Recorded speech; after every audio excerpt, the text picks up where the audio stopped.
All right, welcome to tonight's video on class 49. The first page is basically, we did this in the last video, it basically talks about the order in which things happen. So, in which the transformations occur.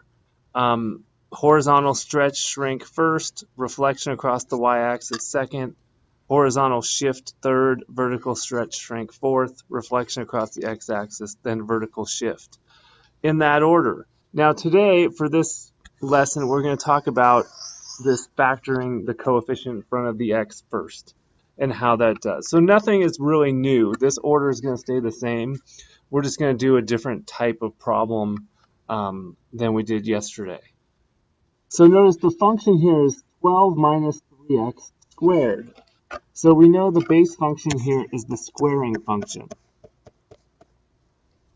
Now what we're going to do is take the coefficient in front of the x and factor it out within the parentheses. So it's going to look like this. Now we'll take the negative 3 and then we'll just have parentheses again. We'll put the x first, so it's going to be x and then minus 4. Like that. So we factored it within the parentheses. Sorry, I have a double equal sign there.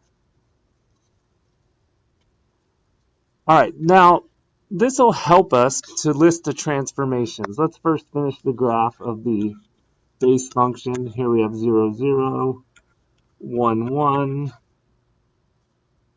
negative 1, 1. Like that.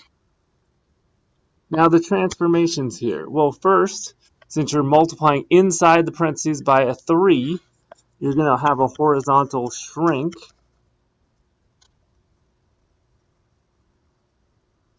By 1/3. Second, because there's a negative sign here, you're going to have a reflection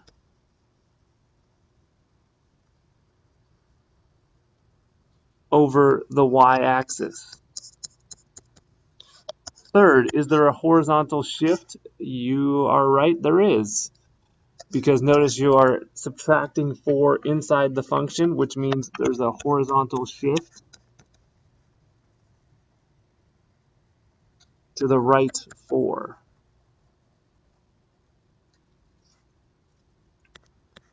Now notice there's nothing outside in this function. So there's no vertical stretch or shrink, there's no reflection over the x, and there's no vertical shift up. So there's only horizontal stuff. So when we look at the points, we have 0, 0, 1, 1, and negative 1, 1. Now the transformations do this. The horizontal shrink by 1/3 means we take 1/3 times x. Reflection over the y-axis means we're going to do a negative x. And then horizontal shift to the right 4 means x plus 4. So 0, 0, 1/3 times 0 is still 0. Negative 0 is still 0. But then you add 4, so you get 4, 0. 1/3 times 1 is 1/3. Opposite of that is negative 1/3. And then adding 4 is going to give us 3 2/3, 0. Negative 1 times 1/3 is negative 1/3. Opposite of negative 1/3 is positive 1/3. And then plus 4 gives us 4 1/3. I don't know why I put 0. 1 should be the y for both these coordinates here. All right, so now we're going to graph them. So 4, 0, right there. 3 2/3, and 1 is like right there. Oh, they went away. And 4 1/3 and 1. So you notice your parabola is really small on the x. The difference between the x's is very small because you had a horizontal shrink.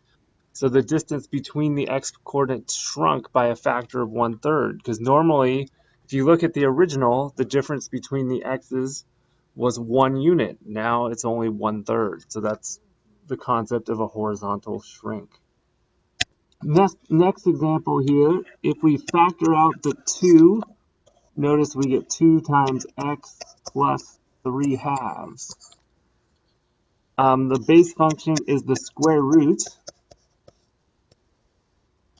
So notice 0, 0, 1, 1, and 4, 2.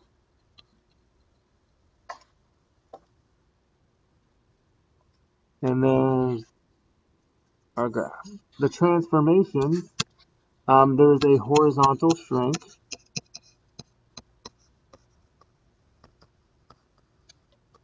By a factor of 1/2 because of the 2 here. There's no reflection inside the square root. However, there is a horizontal shift to the left 3 halves. There is no vertical stretch. There is a reflection over the x-axis because the negative sign is outside. And there is a vertical shift up 5 because you're adding 5 outside. So when you make the chart, there's my 3 points. You're going to have 4 transformations. You're going to 1/2 times x, x minus 3 halves for the horizontal shift left. Reflection over the x-axis means negative y, and y plus 5 is our vertical shift. So 1/2 times 0 is still 0. 0 minus 3 halves is negative 3 halves.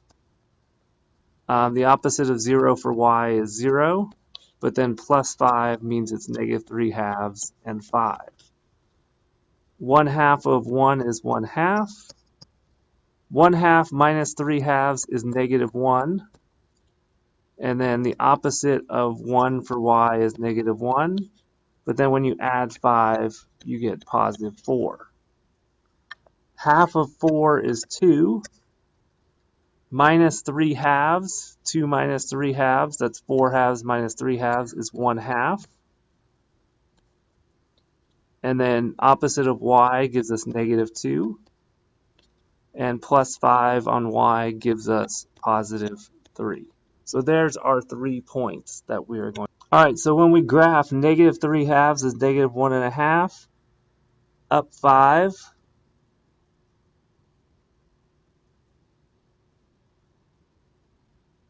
So it starts there. Negative 1, 4, right there. And then 1/2 and 3, so positive 1/2 is there. So then it's a square root function like that. There's our tiny graph. All right, that concludes our video for today. Hope you are able to understand some of it. We will practice more in class, and I will see you guys tomorrow. Have a good evening.